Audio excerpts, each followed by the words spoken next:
Tosiaan tämä tapahtuma on ammattimaistunut ja on tullut paljon isoja konsertteja. Ja sitten on näitä perinteisiä elementtejä, kuten meri, purjehduskilpailut, laivat ja sitten on kansanjuhla ja paraati. Se on perinteistä ja sitten muuten on niin kuin ammattimaistunut.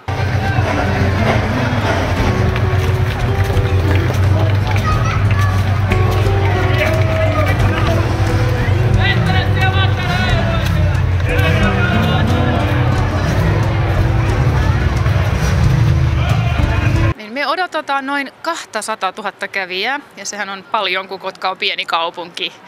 Ja ihmiset tulee, täällä on mukava rento tunnelma, täällä on paljon hyvää ohjelmaa ja sitten varmasti osa ihmisistä tulee tapaamaan sukulaisia ja niin edelleen.